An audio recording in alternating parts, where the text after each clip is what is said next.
चलिए आगे बढ़ते हैं। भारतीय नागरिक सुरक्षा भारतीय साक्ष्य बिल को राष्ट्रपति की मंजूरी मिल चुकी है।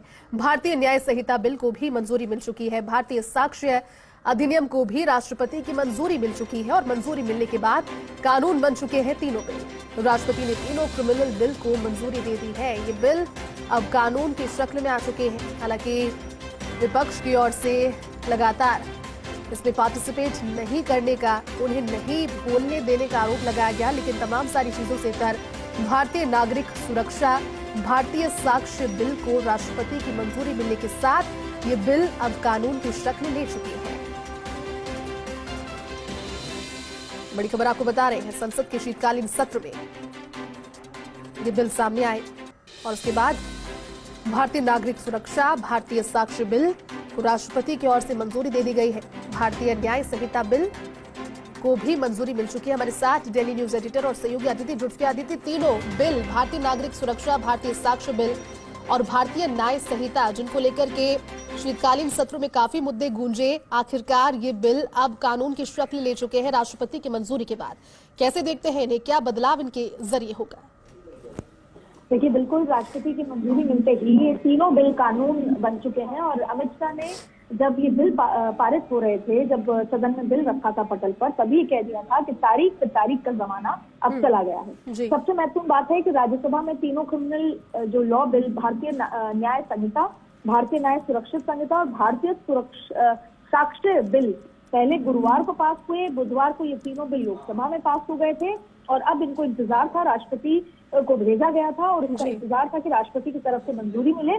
और अब आज शाम को जब राष्ट्रपति की मंजूरी मिली, तब ये बिल में तब्दील हो चुके हैं। और अब आपको एक जो कितने महत्वपूर्ण इसकी वजह से जो बदलाव आएंगे, किसी भी मामले में 3 साल में न्याय दिलाने का उद्देश्य इसमें है। बिल पर चर्चा का जवाब देते हुए केंद्रीय गृह मंत्री अमित शाह ने कहा था कि जो लोग सदन में बाहर पूछते हैं कि इस कानून से क्या होगा, तो उन्होंने ये कहा कि मैं उनको बताना चाहता हूं कि इसके लागू होने के बाद तारीख पे तारीख का जमाना नहीं रहेगा। किसी भी मामले में 3 साल में न्याय दिलाना का उद्देश्य रहेगा। अब अगर कुछ मुख्य मुद्दों पे बात कर ले, कि गंभीर अपराध में नाबालिग का से रेप के दोषी को उम्र कैद या फांसी होगी। पहले रेप की धारा 375, 370, 60, अब धारा 63, 69 होगी। इसके अलावा हत्या की धारा पहले 302 थी और अब ये 101 हो गई है। तमाम इन जो अपराधों में गंभीरता बढ़ चुकी है। गैंगरेप के दोषी को 20 साल तक की सजा या जिंदा रहने तक की जेल की सजा होगी। मॉब लिंचिंग में हम हमेशा ही कहा जाता था कि भीड़ का कोई चेहरा नहीं होता और ऐसे में वो केस पेंडिंग रह जाता था। मॉब लिंचिंग में फांसी की सजा दी जाएगी। इसके अलावा एक्सीडेंट के मामले में एक जो बहुत बड़ा बदलाव आएगा, वाहन से किसी के घायल होने पर ड्राइवर अगर पीड़ित को पुलिस स्टेशन या अस्पताल ले जाता है तो उसकी सजा कम कर दी जाएगी। और ये इतना सेंसिटिव मुद्दा है कि अक्सर आप हिट एंड रन केस इसीलिए होते हैं या टक्कर मारने के बाद कि अगर हमने पुलिस को बताया तो शायद हम पे केस होगा, तमाम चीजें होंगी, तो भागना बेटर होगा। लेकिन अब ऐसी स्थिति में उनको सजा कम दी जाएगी, इसलिए उनकी रिस्पॉन्सिबिलिटी, उसको यहाँ पर प्रावधान दिया गया है कि आप रिस्पॉन्सिबल होके उस जो पीड़ित है उसको अस्पताल तक ले जाएं। इसके अलावा हिट एंड रन केस में 10 साल की सजा मिलेगी। इसके अलावा जो स्नैचिंग के मामले में भी पहले कानून नहीं था, अब कानून बन गया है। सिर पर लाठी मारने वाले पर भी अब सामान्य झगड़े की धारा नहीं लगेगी। अब विक्टिम के ब्रेन डेड की स्थिति में दोषी को 10 साल की सजा होगी। अक्सर कई बार हाथापाई और सामान्य झगड़े की धारा में कई बड़े एक्सीडेंट हो जाते हैं, लेकिन उसको अब गंभीरता से लिया जाएगा।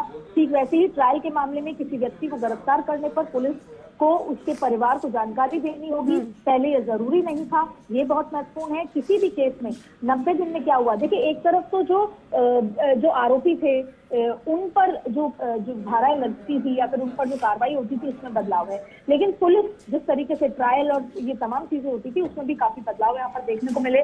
किसी भी केस में 90 दिन में क्या हुआ उसकी जानकारी पुलिस विक्टिम को देगी। अगर आरोपी 90 दिन के भीतर कोर्ट के सामने पेश नहीं होते तो उसकी गैर मौजूदगी में भी ट्रायल होगा। गंभीर मामलों में आधी सजा काटने के बाद रिहाई मिल सकती है, व्यवहार पर डिपेंड करता है। ठीक वैसे ही अब ट्रायल कोर्ट को फैसला अधिकतम 3 साल में देना ही होगा और मुकदमा समाप्त होने के बाद जज को 43 दिन में फैसला देना होगा। ये तमाम ऐसे बड़े बदलाव हैं जो जब जो व्यक्ति है जो पुलिस के, कटघरे के, जुडिशरी के चक्कर लगाता है, तो उस समय ये बहुत बड़ी मुसीबत के तौर पे होता है। जो अब ये जो 3 कानून बनाए गए हैं उसमें काफी सारा बदलाव होगा और इससे जो सामान्य स्थिति होती है रोजमर्रा की जिंदगी में, जिस तरीके एक्सीडेंट, जिस तरीके की स्थितियां, अपराध, गंभीरता देखने को मिलती है, वो अब इन तीनों बिलों में देखने को मिल सकेगी। बिल्कुल तो आदित्य, आप ठीक कह रहे हैं, क्योंकि अमित शाह ने पहले भी इस चीज का जिक्र किया था। उन्होंने कहा था कि जो औपनिवेशिक मानसिकता है और उसके प्रतीक, उनसे मुक्ति दिलाने की कोशिश इन तीनों कानूनों के जरिए की जाएगी। उम्मीद करते हैं वो बदलाव नजर भी आए। आदित्य, बहुत बहुत शुक्रिया आपका इस पूरी जानकारी के लिए। वक्त एक छोटे से ब्रेक का है, जल्द लौटेंगे।